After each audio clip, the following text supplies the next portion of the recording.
Hey ladies and gentlemen, this is Zerko Hakathos with Demonosophy and Beyond. Today I am making a candle that is dedicated to Dahaka. So we're going to be making a red pillar candle.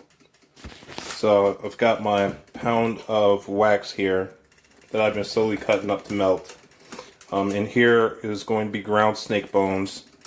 Then we got a teaspoon of ground cinnamon, a teaspoon of red cayenne pepper.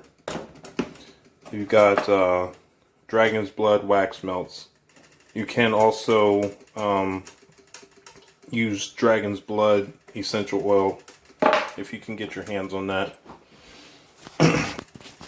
So what I did was I have like a separate burner to help melt the wax, and so I'll put the pot in there, put it with water, and then I'll have the actual pourer for the wax. I get that warmed up, I start melting the wax. Yeah, I also forgot that I use red dye. The kit for making pillar candles came with a red dye block, but I like to use the liquid. So what I'm going to be doing is I'm going to be chopping up the wax pieces into smaller pieces so that they will melt evenly and better before I add in the cinnamon, cayenne pepper, and the snake bones.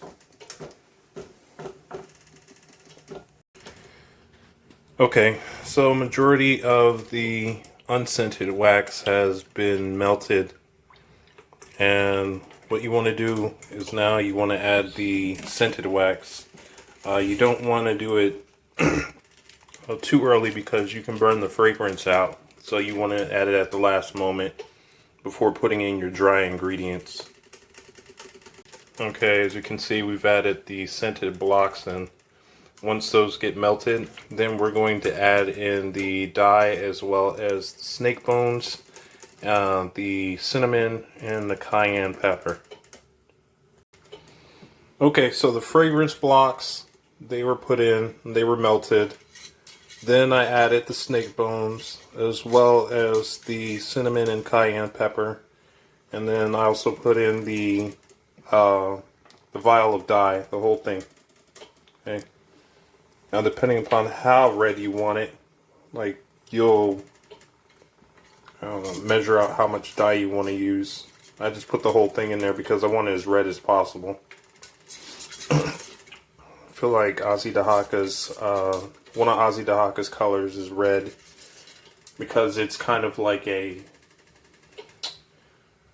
he's a motivating force, also a very destructive force, and red corresponds with both of those kinds of energies. The cinnamon as well as the cayenne are hot spices. Destructive energies, they can be known for, to be fast acting. Or like I said, he's also a motivational force. So that was the reason why I added the hot herbs to the candle. The snake bones, snakes are one of Dahaka's animals, so that would bring that energy, that Ophidian energy, into the candle. It's a good thing because if I make a candle that is designed to connect to Dahaka's energy, there's less that I would need for my altar setup for Dahaka. In reality, it's all about what you need in order to concentrate and focus on connecting with the energy. But this is kind of, being used to draw the energy, to focus on the energy more so, and to have a little bit of a punch to it, when I deal with Dahaka.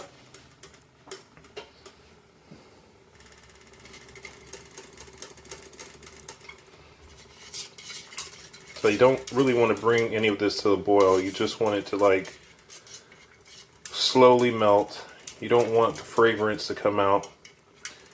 Once everything is properly mixed, you want to stir everything in, all the ingredients and stuff like that. Then you want to pour.